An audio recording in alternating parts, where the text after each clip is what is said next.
So I'm Ula Maria, garden designer. I am designing the Muscular Dystrophy UK forest bathing garden at Chelsea Flower Show this year. The garden is inspired by the Japanese practice of forest bathing. And it really means going outside, spending time in the forest atmosphere and just taking it in by reconnecting with yourself, but also engaging with nature, and just really, while spending time, engaging your senses by your sight, your smell, and just really absorbing the atmosphere and enjoying being outside. And what is it going to look like when we look on our tellies or when we go to the show?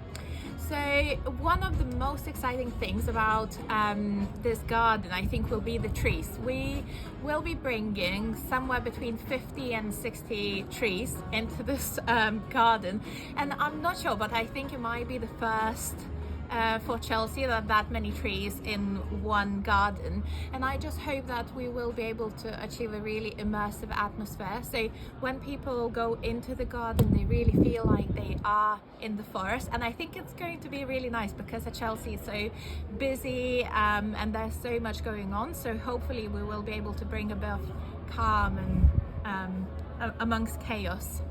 What are you most looking forward to?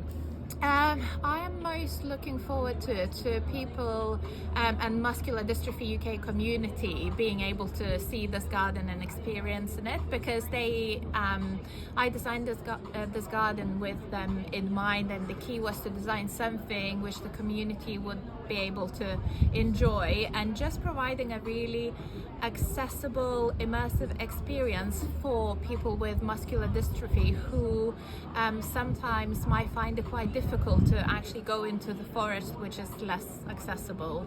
So I'm really excited about that.